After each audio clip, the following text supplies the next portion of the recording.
خب دوستای عزیز، یک کیک خوشمزه و زعفرانی را در ظرف 5 دقیقه میتونه آدم یاد بگیره. سلام دوستای عزیز، خوش آمدین در این برنامه خود. دوستا باید که بریم امروز یک کیک اسفنجی با طعم زعفران درست کنیم.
دوستای گل، ما اینجا یک پیله شیر انداختم، یک پیله روغن انداختم، یک مقدار کم زعفران بود، او را قدای جوش دم دادم، او را رویش انداختم دیگه. اینا را هم زیدم دیگه. این در این حالت درم ده خوب قشنگ رنگیش ده.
60 odd miles from a plan.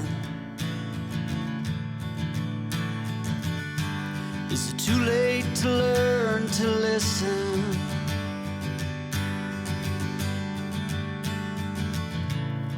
Too late to be less a man. How many yesterdays are between us now?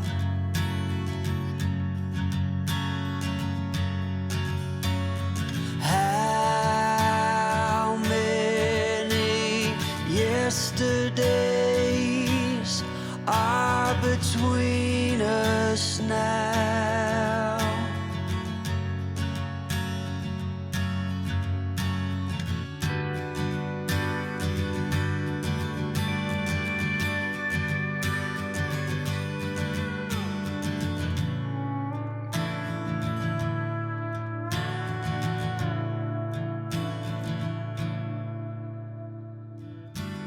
We carried it all,